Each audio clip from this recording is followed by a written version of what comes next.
section 1.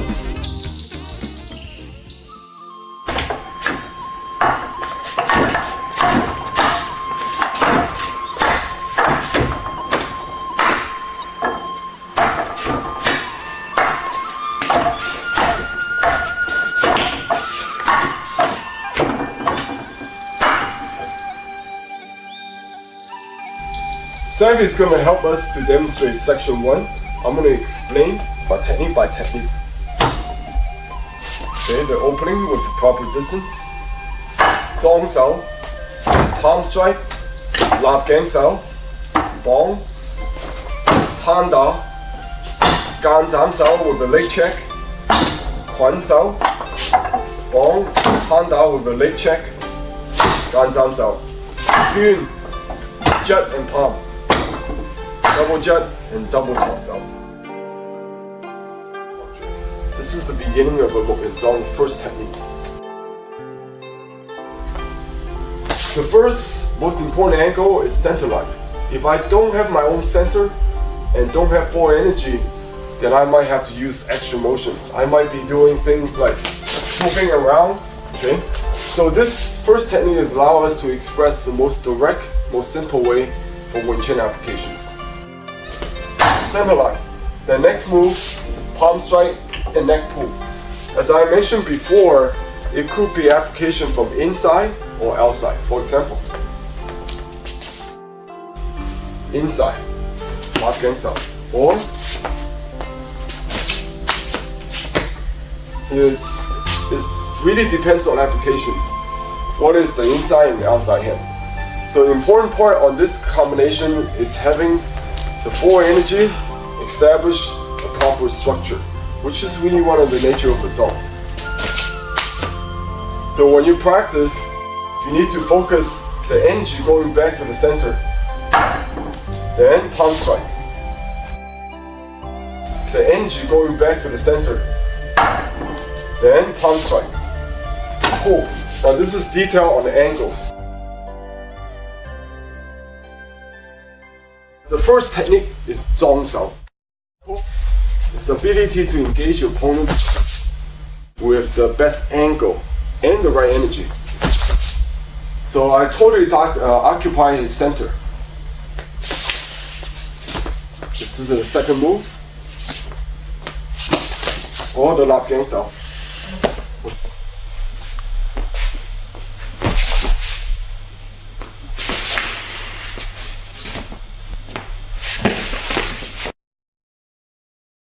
Okay, so this is a little bit detail on the wooden dummy.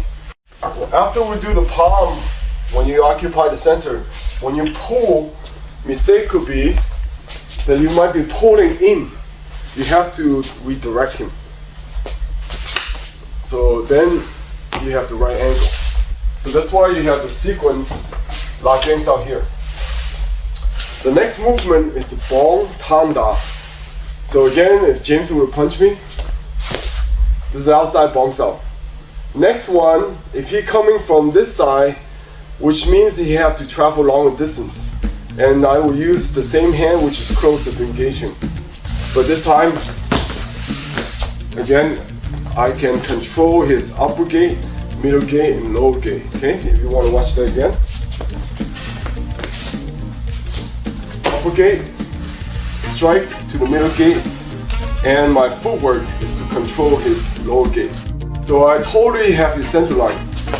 So I'm using a proper angle and using less energy. So that's why in the technique, upper gate, middle gate, lower gate. And my footwork is to control his lower gate. Next is gan zam sao. Now let me show you the most direct application first. Okay, it's the ability to protect your upper gate and middle gate again. I can simultaneously strike, because in this case he did not even come close to my middle gate, but I'm still protected. If he did come to my middle gate, then my hand would make contact. So this is gan zam sao. So sometimes I will use upper hands and the lower hands based on his attack, but in a fight you cannot always look at the hands, because we don't want to chase the hands. So this is the details. When you do the gan zam sao, my energy is going into the arm. This is the same thing as chopping the arm. We call chasing the hands. So what I want to do is cover my space, but the energy still going back into the dummy. So the application has an effect of direct energy going back to his center, and I'm covering. So this is one of the more of a direct way of using the gan zam sao. Outside, back to inside. Or if you punch, I could be inside, back to outside. So this is the nature of gan zam sao. Outside, back to inside. Okay, after gan zam sao, it's quan sao. Quan is to maintain the space or to bound. Okay, it's a very good technique. It's a circular technique because it's more efficient to deal with incoming force. Second, being circular technique, it covers more space. So it's a technique you can use to cover one gate or two gates simultaneously. This is one example of quan sao. He comes to attack the upper gate, so I can sweep. And second, or I'm not sure exactly where he's coming from. So I just basically screen and cover all my gates. So this is quan sao. One is to be able to cover your space.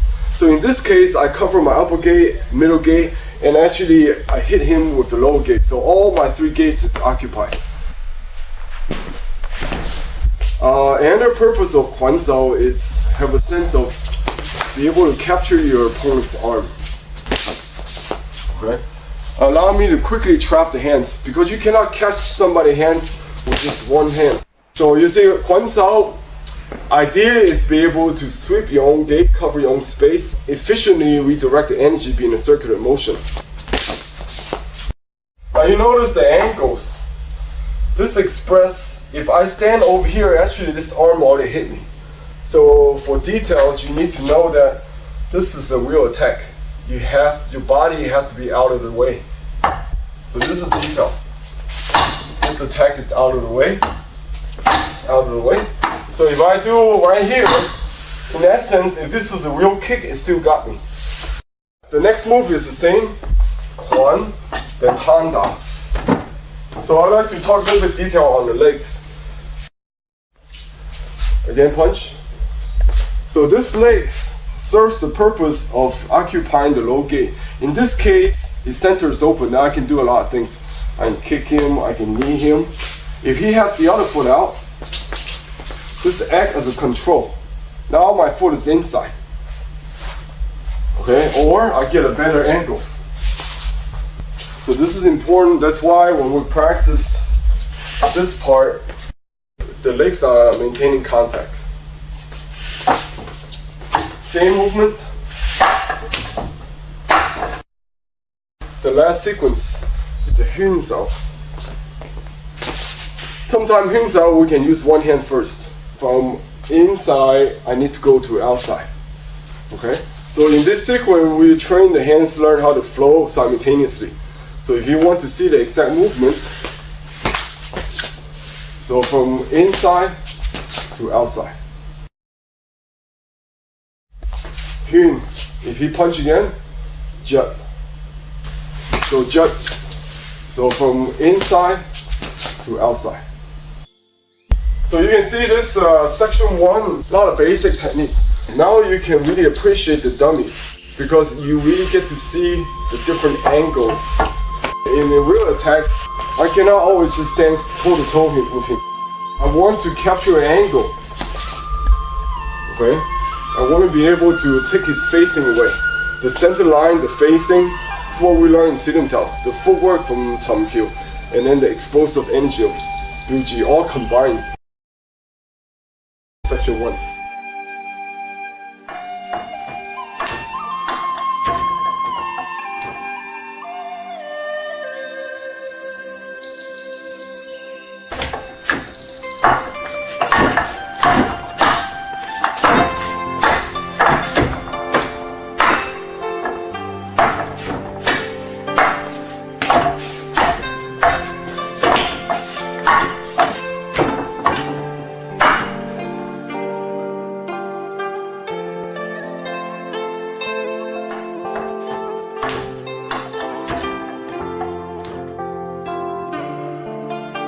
Section 2 actually is mirror image.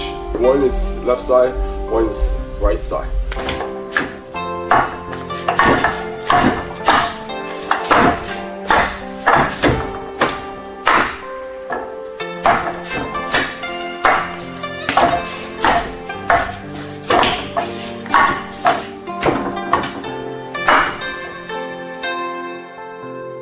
But I do want to explain about the ending of each sections.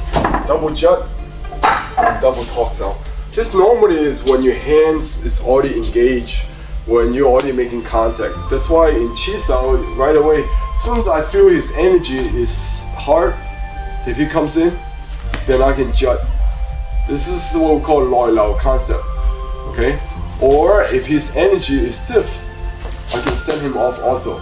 So a lot of times loi lao hui song, if he comes in, then you can always see the energy I can utilize. So this jut tops out. In training we have a sequence, we have a particular positions. But in real situation your hand could be here. If he suddenly give me some energy, you see, right away I can use it. Or if I feel like he's like jerking his hand away, I can send it off. This is the idea about understanding live energy, but we try to get the angles from the dummy.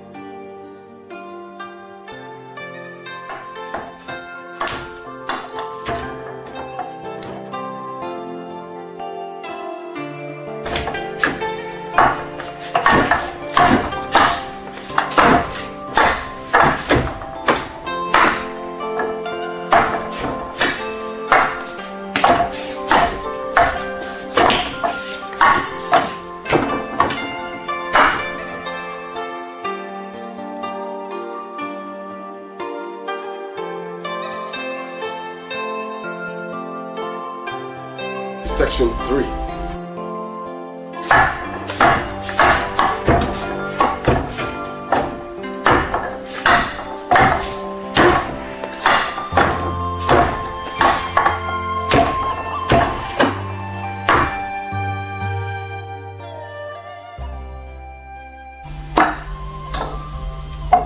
Tucks out, okay, stop. Now you notice his body unity. Okay, he's deflecting off his center and his whole body is utilized, not just with the hands. And this is also details too. If you don't pay attention, a lot of beginners, they will do this. Now what is this? This is fingers versus the proper structure of the palm. So this is all details here. Continue please. Jut. This is a knife hand chop, sometimes referred as saken, cute neck. Jut da, chop, punch, double jut, toss out, stop. Okay, this is low bounce out. If this is a real kick or low punch, savvies have a correct angle. Show me a wrong angle. Yeah, see? Now you can see the punch is actually going through his body. So this is wrong angle. Fat out, 橫腳 or side kick. Again, check his angle. So this is the attack. It's going away from his body or not hitting his body. This is line of fire. Every strike you have to treat it as like a gun. Okay, you cannot be in the line of fire. Next. Same sequence. 3斬手. Correct. Po pie. Now this is po pie. So po pie down is a pushing. So the technique begins after you make contact. So now I'm in a good position and I have his legs secure. So once I have contact, now I begin the po pie technique. So this is the po pie. When we use po pie, primarily we used to uplift, uproots, pushing your opponent. And I strike. By the time I make contact, the technique is done. So now I'm in a good position. Okay, I can strike with the upper gate, middle gate. In the form, you have a po pie up, you have a po pie middle. and I have his legs secure. So once I have contact, now I begin the Popeye technique. So this is the Popeye. The technique begins after you make contact. Okay, let's see the section 3 applications. We begin with Pak Sao. The Pak Sao is one of the things that you learn first in Wing Chun. Most of the school that I experienced actually begin with Pak Sao. When we practice Pak Sao, we have this type of angle. He throw me a punch. Now this, you have to understand, this is for practice because we want the beginner to train the center line. Now if you have to use it this way, then you're going to run into a couple problems. One is energy. You have an energy that's crashing head on. If he punch, I go straight, he's coming in. This is head on. The Signum Tau stage. Now when you get to the dummy stage, you have to be efficient with energy. So again, you adjust the angles. So same thing, right? So now the angle change. Okay, his punch is going away from me, and I'm avoiding meeting on his force head on. But at the same time, James, can you feel where my energy is going? Center. Right, it's going back to his center. So we have to avoid the mistake of what we call chasing the hand. This would be chasing the hand. You see, my hand left my own center. So not only my hand stay on center, it has to be back on to his center. This is a proper projection of energy. So this will be the technique again. Punch again. Right. So everything I do is based on center line. So because as soon as he make a move, I have influence because my hands towards the center line. The Pak Sao is not simple as redirecting the energy. It acts as a way to find out what's out there. It kind of have a nature of Man Sao. Because in a real scenario, I want to be direct. Even if I successfully redirect him, you know, this is strictly defensive. I could easily do a Pakda. Okay? So, but that's why the nature of Pak also contains the nature of Man Sao. For example, okay, I find out what's out there. I feel his energy. So Pak Sao, so section 3. This is jut, kill the neck, then punch again and punch. Okay. Now in practice, you learn the sequence, but in a real situation, it doesn't have fixed patterns. Again, Pak. Okay, redirecting him. If next thing comes, if he comes straight, I can redirect down. So that's why the next hand is more of a jut and then quick go forward. Okay, so in the form, turning and then next one is straight. The only difference is that the punch is low. Okay? In the application, it's based on whichever gate is open. This is important. Okay? So if he's here, or if I can totally control his arm, the middle gate or upper gate, both is open. But remember, by the time you practice the dummy at this stage, the footwork, the angle, the energy, the trapping, the two hands work as one, all the previous concept and body mechanics, what you learn is expressed together. Now the next sequence, Bong Sao, Fat Sao, side kick. In different families, sometimes they express the side kick, sometimes they express the front kick. It really depends on the distance and which target are you hitting with. A middle gate attack, deflection. Again, this is not deflection here. So in the dummy form, you must have the arms pointing away. And the next shot comes, Fat Sao. Again, you can see, because I'm in the right angle, I'm in a position to really call the shot. Low Bong Sao, okay, again you can see the deflection going away from me, not in front of you. Okay, so because I'm in a better angle, the next shot, if he comes again, I can really take his position away.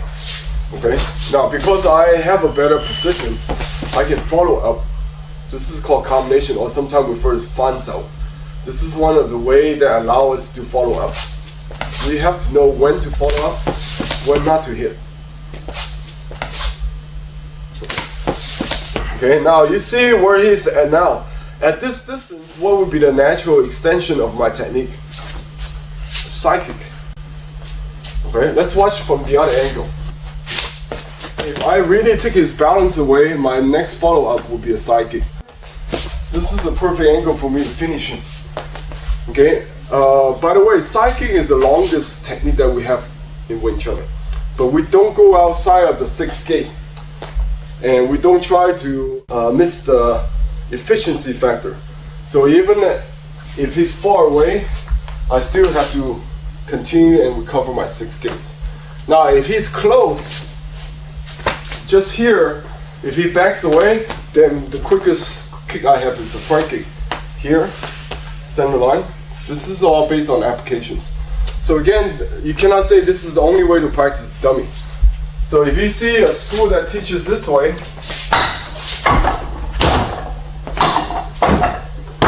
it's just variations. Okay, so you can see the kicks of Wing Chun is being expressed here. Where did we learn this from? Chung. Okay.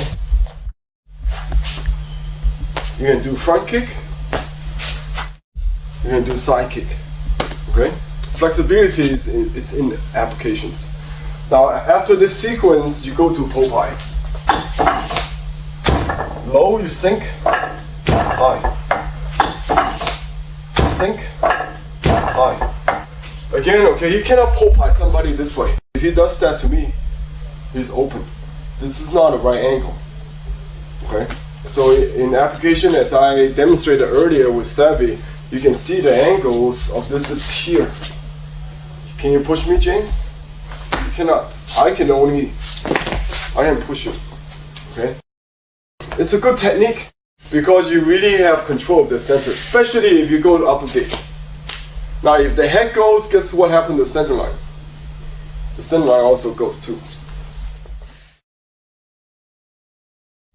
Now section 3 is actually the first kick in the Wing Dummy set.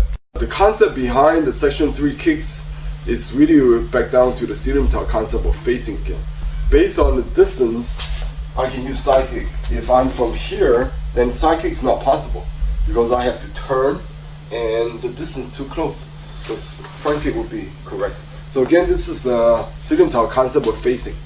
We want to maximize our tools. So in order to do that, you must have 6 gates. So these first kicks teach us how do you adjust the distance. Front kick, closer. Side kick, for farther away. So there is a lot of considerations always in the sense of, what is the right technique. It's really based on your position, your distance, of course timings.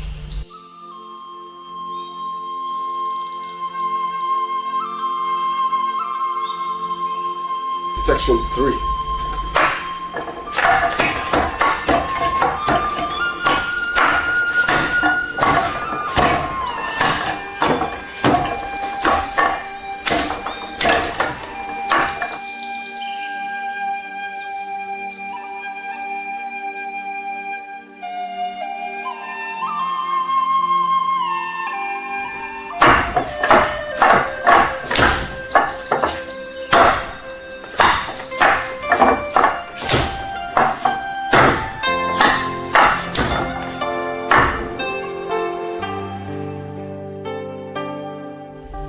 Okay, now we're going to be doing section 4.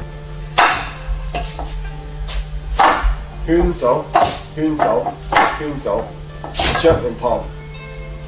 Palm, palm down. Okay, stop. This is sometimes referred as 3 motion in 1 action. 3 techniques simultaneous.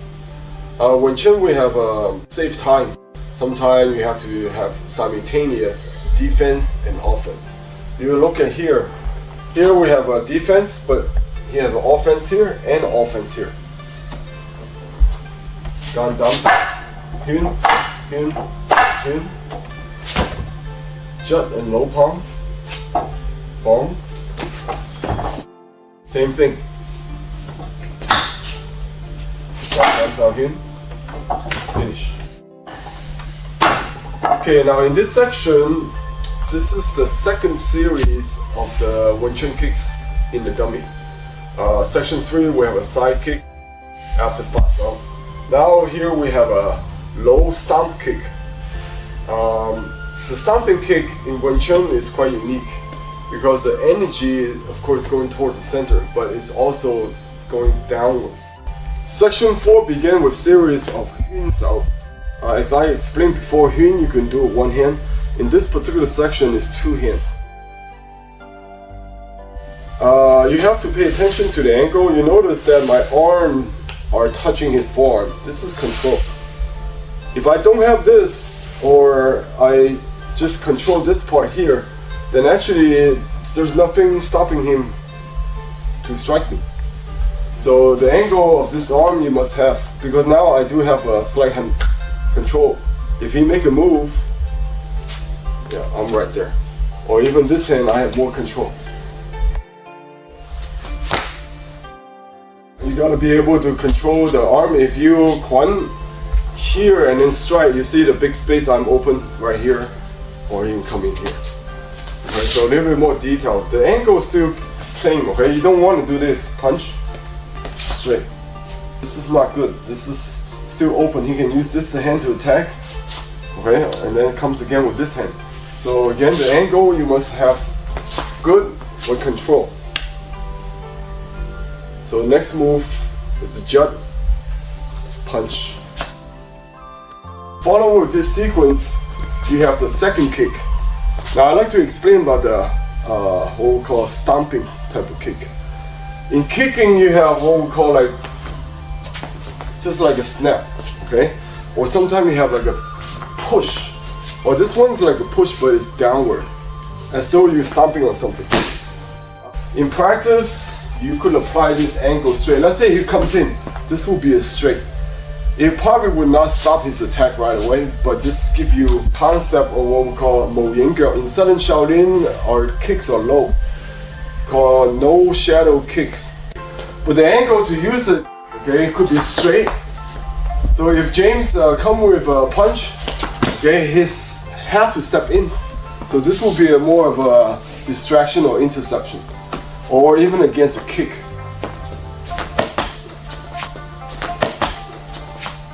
Okay, so this is a straight angle. It's more of an intercept. Now why do we do the side angle? Because this is the real angle you need to take him down. This angle here. Now earlier I said about stomping, right? In practice, dummy legs do not bend. But in application, your energy have to go down. Okay, we do it slow. One, the kick is down. Okay, so stomp, then you can stomp again. So this is a finishing kick. Okay, now imagine the hard surface. On the way down, the knee hitting the ground with the body weight behind it. This is where you do the damage. So it's really totally destroying the center and balance. Angle is very important. From here, you lean and then follow through. That's the stomping kick.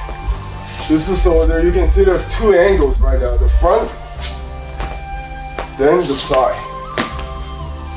Okay?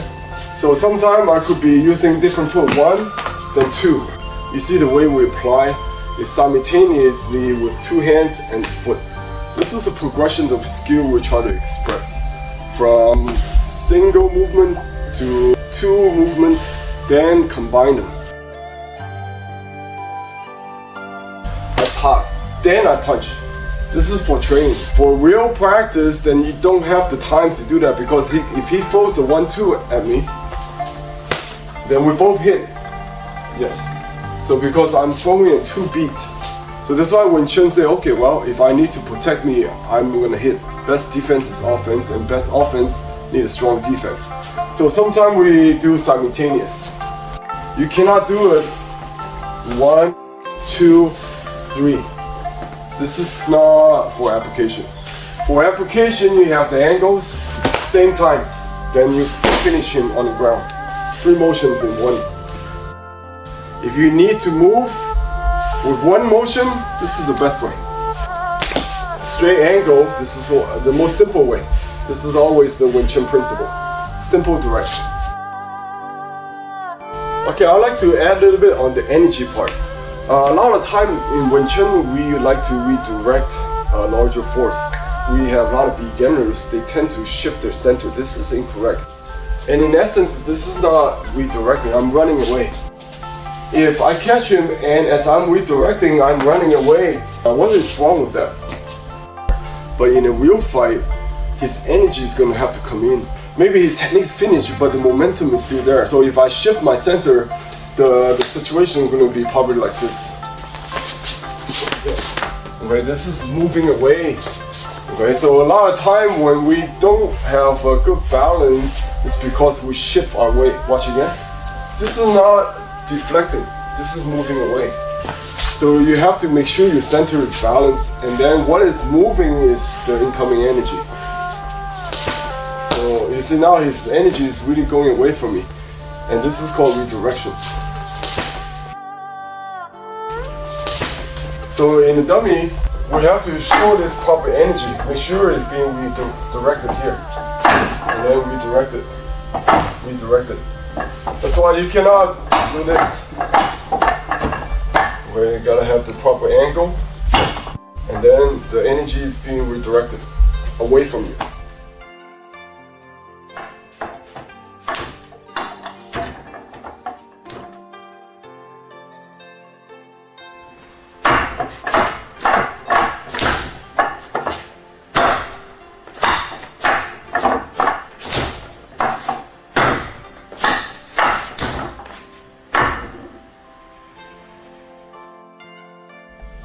Now that you have seen the part 1 of the Mo and Zong, and I like to conclude with that the most important thing about part 1 is to give you the background information and to give you the focus in terms of the 3 most important areas why we develop and practice the Mo and Zong, which is develop the right angles, give you the right training for the energies.